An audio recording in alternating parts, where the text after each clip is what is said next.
In this video, we will go over some of the basic formulas and functions that you can use in Google Sheets.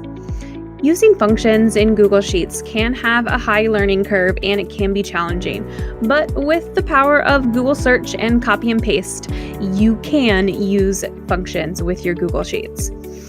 So on the top right is where the list of functions are. At the top are some of the basic ones, and then the list really expands from there with some of the kind of more specific and technical and expansive list of the functions that are available for you to use. And you can search through there for a lot of the different options that you can use to automate your data. Down at the bottom, you can click Learn More, and the full Google Sheets function list is available to you. Now, this is a really great resource. There's a lot of links here with more Learn More options. And if you click on that for a specific function, there are some great further resources with some notes and some samples. So if you're wondering about what a function is, you can click there and see what it really is all about. Another great resource is just Google searching, which is what a lot of people use. So a basic one is to insert an image, a function for inserting image. So if you normally insert an image into Google Sheets, it just floats freely and moves about. It's not tied to any piece of your data. So you have to use the image function to actually put it into a cell. So you type in the equal sign, that's how you access the functions, and then you start to type an image and you can choose that. And then it'll tell you kind of what you need to do to perform that function. And we need to put the URL in quotes after our image function. And once we do that, then it drops our image into our cell. And so that's how we use the image function or formula into our Google Sheet. We've got our nice picture there. Another one that I'm going to show is the count unique function. So I want the number of students from my first semester sheet. It's the first tab on my sheet here. And so I want just the number of students that I've got from there. And so I've got my count unique function at the top.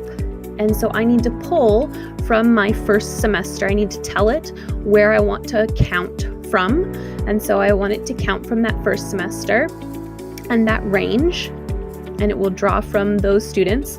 I also will show how to do the count if function for students that passed quiz 1. And so I want it to pull from that same sheet, but I want it to pull from a different range. I want it to pull from the C range from 2 to 18. And so I'm going to go back to my sheet where I want it to drop that data.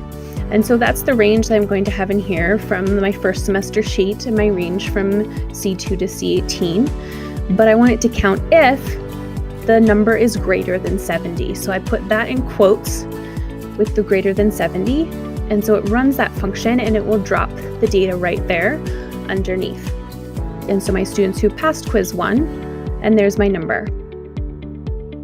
So I can copy and paste this function into my students who passed quiz 2 and just change my range to be for quiz 2.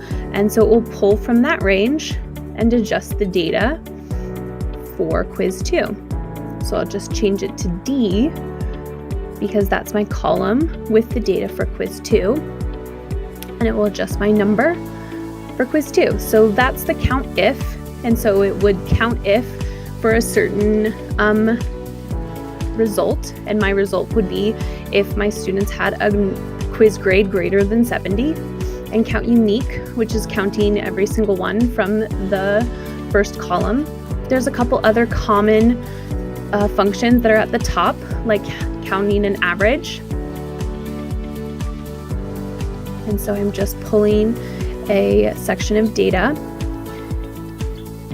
and it calculates the average if I tell it to, or counting. Now I'm going to switch this over to count unique since I don't have, my data is not numbers. So I want to count unique so that it'll count my data since it's names.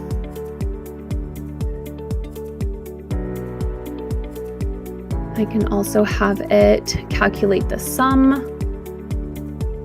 And I'll drop that number down below.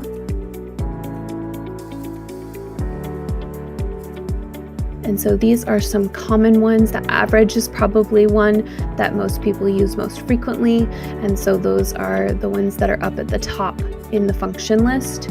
You can grab a quick maximum number and minimum number. And if you choose a new function, it will overwrite the one that you've done previously. And so your list of functions are over here on the right, but another thing is you can always Google functions, so don't be afraid. If you think that there's a way that you can automate your data, go ahead and Google search it and see if somebody has done it before, and copy and paste it into the function tab and adapt it to your data and give it a try. Don't forget to subscribe to the EdTech Team YouTube channel and check out the next video in our playlist.